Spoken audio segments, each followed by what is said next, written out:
Sobat Garuda Militer, ada kabar terbaru. Dalam sebuah pernyataan di media nasional, KSAL Laksamana TNI Muhammad Ali mengungkapkan bahwa proses pembangunan kapal perang Frigat Merah Putih atau Arrowhead 140 ini baru akan selesai dalam waktu 5-6 tahun ke depan.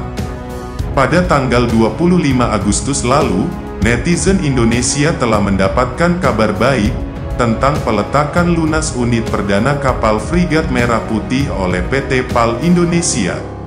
Meskipun proyek ini memakan waktu yang lama, ternyata ada masalah teknis yang harus diatasi, agar tidak terjadi penundaan dalam penyelesaian kapal perang frigat ini. Menurut laporan dari Janes pada tanggal 6 September tahun 2023, pihak Kementerian Pertahanan Republik Indonesia dan TNI AL mengalami jalan buntu terkait sistem manajemen pertempuran atau CMS yang akan digunakan pada kapal Frigat Merah Putih ini. Permasalahan utamanya adalah bahwa Kemhan RI ingin menggunakan CMS buatan Turki untuk kapal Frigat Merah Putih, bukan sistem yang disediakan oleh Thales. Sebelumnya, rencana awalnya adalah menggunakan sistem CMS dari Thales, yang saat ini banyak digunakan pada kapal perang TNI Angkatan Laut.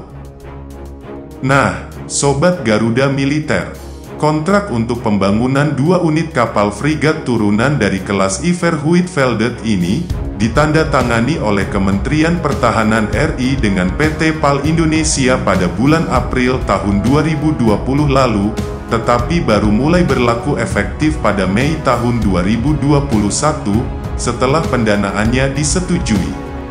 Lalu pada September tahun 2021, perusahaan pertahanan Inggris, Rosyth Royal Dockyard Ltd atau Babcock, telah memberikan lisensi kepada PT PAL untuk menggunakan desain Arrowhead 140 untuk kedua kapal frigat tersebut.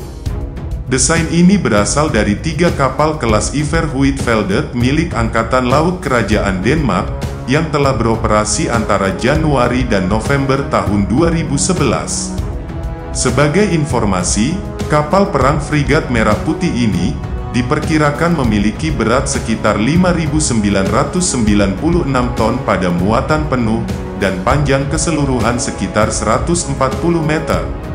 Sistem persenjataan yang diusulkan untuk kapal frigat ini, termasuk sistem peluncuran vertikal atau VLS-12 sel untuk rudal pertahanan udara jarak menengah, 12 sel VLS terpisah untuk rudal pertahanan udara jarak jauh, dan 16 sel VLS untuk rudal anti kapal.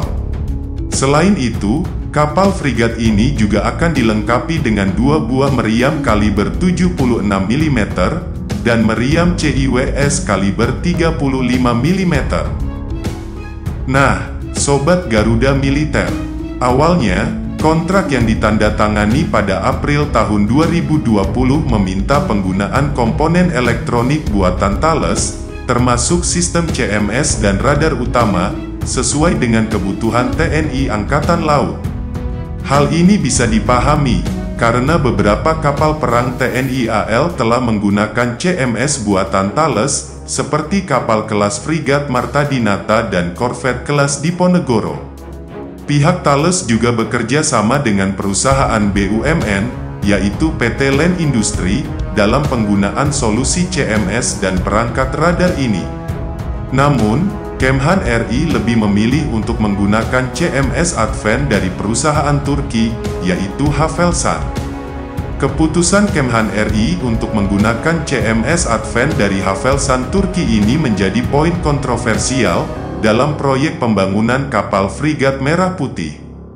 CMS Advent adalah sistem yang dapat mengintegrasikan berbagai tautan data taktis, termasuk Link 11, Link 16, Link 22, Simple, JREAP, dan VMF, dan memberikan akses yang mudah bagi operator melalui berbagai konsol. Hal ini menimbulkan pertanyaan tentang penggantian sistem CMS dari Thales, yang telah digunakan secara dominan pada kapal perang TNI Angkatan Laut. Pergantian CMS dari Thales ke CMS Advent dari Havelsan Turki mungkin memerlukan penyesuaian dan pelatihan tambahan bagi awak kapal dan personel TNI Angkatan Laut. Selain itu, ada kemungkinan adanya perubahan dalam strategi pertahanan elektronik dan interoperabilitas dengan kapal lain dalam armada TNI AL yang saat ini menggunakan CMS Thales. Nah, Sobat Garuda Militer, pentingnya keselarasan dan kompatibilitas sistem elektronik dan pertahanan pada kapal Frigat Merah Putih dengan kapal-kapal lainnya dalam Angkatan Laut menjadi pertimbangan penting dalam keputusan ini. Selain itu, aspek keamanan dan sumber daya yang tersedia juga perlu diperhitungkan. Meskipun ada jalan buntu terkait pemilihan CMS, proyek pembangunan kapal Frigat Merah Putih ini tetap berlanjut dengan peletakan lunas unit perdana sebagai langkah penting dalam proses pembangunan. Namun, perlu perhatian khusus untuk memastikan bahwa kendala tersebut dapat segera diatasi, sehingga tidak ada penundaan lebih lanjut dalam penyelesaian kapal perang ini. Proyek ini tetap menjadi prioritas penting bagi TNI Angkatan Laut untuk memperkuat kemampuan pertahanan laut Indonesia. Jangan lupa untuk like, subscribe, komen, dan aktifkan lonceng notifikasi agar tetap terhubung dengan Garuda Militer. Sampai jumpa di video berikutnya.